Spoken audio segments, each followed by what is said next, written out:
Hi friends, నేను మీ YVS. ఈరోజు day 30లో కొత్త లెసన్ గురించి తెలుసుకుందామండి.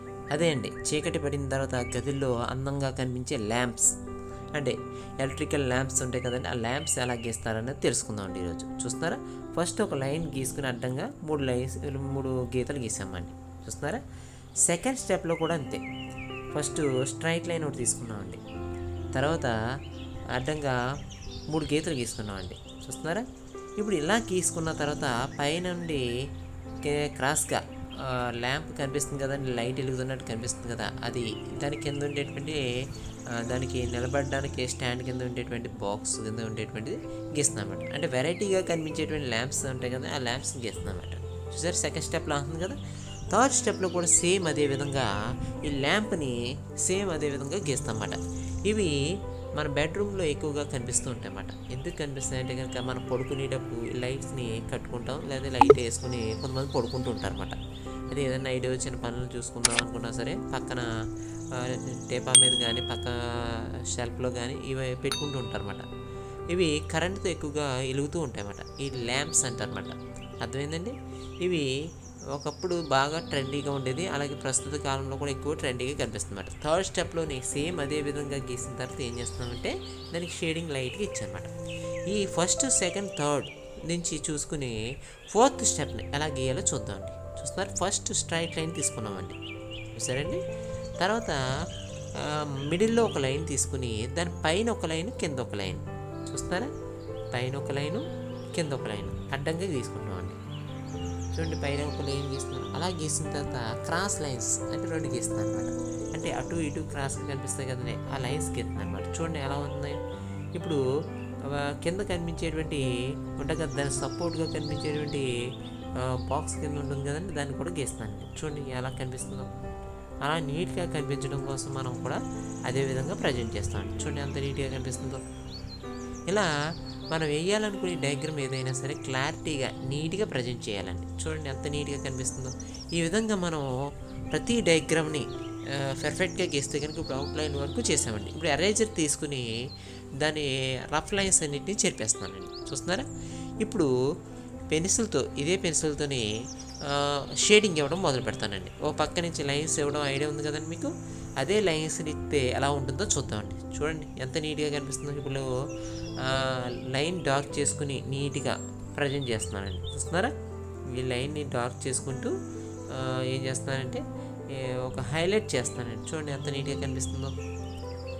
ఇలా ప్రతి డయాగ్రామ్ని అలా హైలైట్ చేసుకుంటూ నీట్గానే షేడింగ్ ఒక పక్క నుంచి లైట్గా షేడ్ చేసుకుంటూ వెళ్ళాలన్నమాట. ఇలా షేడ్ చేసుకుంటూ వెళ్తే కనుక ఏమవుతుందంటే కనుక మనం అనుకున్నటువంటి డయాగ్రామ్ చాలా నీట్గా పర్ఫెక్ట్గా కనిపిస్తుంది అన్నమాట. చూడండి ఎంత నీట్గా కనిపిస్తుందో. పై ఉండేటువంటి షేప్లో కనిపించేటువంటి డయాగ్రామ్ ఎంత నీట్గా కనిపిస్తుందో.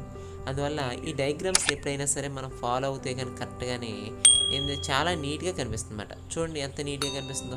అందువల్ల మనం ప్రతి డయాగ్రామ్ని నీట్గా ప్రజెంట్ చేయడానికి ప్రయత్నించాలన్నమాట. చూడండి ఎంత నీట్గా కనిపిస్తుందో. అందువల్ల ఈ డయాగ్రామ్స్ని ఎలా గీయాలి ఏంటి అని చాలామంది ఆలోచిస్తూ ఉంటారు కదా. అందువల్ల ఈ డయాగ్రామ్స్ని చాలా పర్ఫెక్ట్గా షార్ట్ కట్స్లో తక్కువ టైంలో ఎలా గీస్తారు, ఎక్కువ టైంలో ఎలా గీస్తారు అనే ఒక ఐడియా ఉంటుంది కదండి. ఐడియా ప్రకారము మనం జాగ్రత్తగా కొలతల ప్రకారం చేసుకుంటాం అన్నమాట. చూసారు, కింద బేసిక్ని కూడా గీసానమాట. ఇప్పుడు గీసిన తర్వాత కింద దానికి కూడా షేడింగ్ ఒక పక్క నుంచి ఇస్తున్నాను అనమాట. చూడండి, వాటికి కూడా షేడింగ్ ఇచ్చేటప్పటికి మొత్తం డయాగ్రామ్ అంతా హైలైట్గా కనిపిస్తుంది అన్నమాట. చూడండి, అంటే పక్కన ఉన్నట్టు 3 స్టెప్పులతో పోల్చుకుంటే కనుక 4వ స్టెప్ చాలా అందంగా కనిపిస్తుంది. చూస్తున్నారా, ఈ విధంగా కింద పైన షేడింగ్ అనేది నీట్గా లైన్స్ రూపంలో ఇచ్చేటప్పటికి చాలా అందంగా కనిపిస్తుంది అన్నమాట. ఎలా కనిపిస్తున్న డయాగ్రామ్ చాలా నీట్గా ప్రజెంట్ చేయగలుగుతున్నాం కాబట్టి ఈ డయాగ్రామ్ని హైలైట్ రూపంలో బాగా చూపించవచ్చు అన్నమాట. చూస్తున్నారా, ఈ విధంగా చూపించిన తర్వాత ఇంకా డార్క్నెస్లోకి వెళ్తే ఎలా ఉంటుంది చూద్దామండి.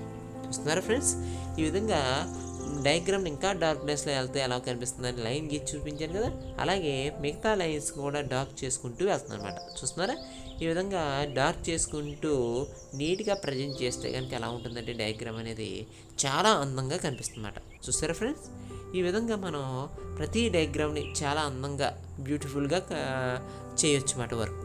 ఇలా వర్క్ చేయాలంటే కనుక మనం కాన్సన్ట్రేషన్తో పాటు దాని మీద ఎక్కువ గ్రిప్ ఉండాలన్నమాట. చూస్తున్నారా, వర్క్ చేయాలని తాపత్రయం ఉంటాయి కాదు, దాన్ని చేయాలని సరైన సహనం కానీ ఓర్పు కానీ ఇవన్నీ లేకపోతే కనుక కష్టం అన్నమాట. చూస్తున్నారా, అందువల్ల ప్రతి డయాగ్రామ్ని నీట్గా ప్రజెంట్ చేయడం నేను తెలుసుకోవాలి. అలాగే ఈ డయాగ్రామ్ని హైలైట్ రూపంలో చూపించుకోవాలన్నమాట. చూస్తున్నారా ఎంత నీట్గా కనిపిస్తుందో.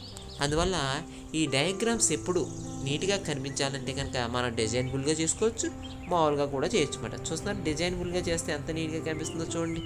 అందువల్ల ఈ డిజైన్స్ అనేవి మనం చేసుకునే దాని మీద ఆధారపడుతుంది అన్నమాట. చూస్తున్నారండి ఎంత నీట్గా కనిపిస్తుందో. అందువల్ల ఈ డయాగ్రామ్స్ ఎప్పుడు నీట్గా కనిపించాలంటే కనుక మనం షేడింగ్ అనేది ఇంపార్టెంట్ అండి. ఇలా షేడింగ్ ఇచ్చుకుంటూ ఉంటే కనుక మన డయాగ్రాము చాలా హైలైట్గా ఉంటుందన్నమాట. ఎలా హైలైట్ అయ్యిందంటే కనుక డయాగ్రాము ఇంకా అందంగా కనిపిస్తుంది అన్నమాట. చూస్తున్నారు ఫ్రెండ్స్, ఈ విధంగా మనం డయాగ్రామ్ని చాలా అందంగా బ్యూటిఫుల్గా కనిపించేలా చేస్తున్నాం అన్నమాట. చూస్తున్నారు, మధ్యలో ఇంకో లైన్ గీస్తుంది అనమాట.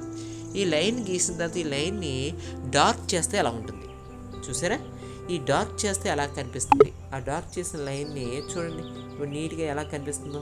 ఆ మధ్యలో ఉన్న లైన్ని డార్క్ చేస్తే కానీ డిజైనబుల్గా కనిపిస్తుంది కదండి. ఇలా నీట్గా ఎలా కావాలితే అలాగ మనం నీట్గా ప్రజెంట్ చేసుకోవచ్చు అన్నమాట. చూస్తున్నారు ఎంత నీట్గా కనిపిస్తుందో.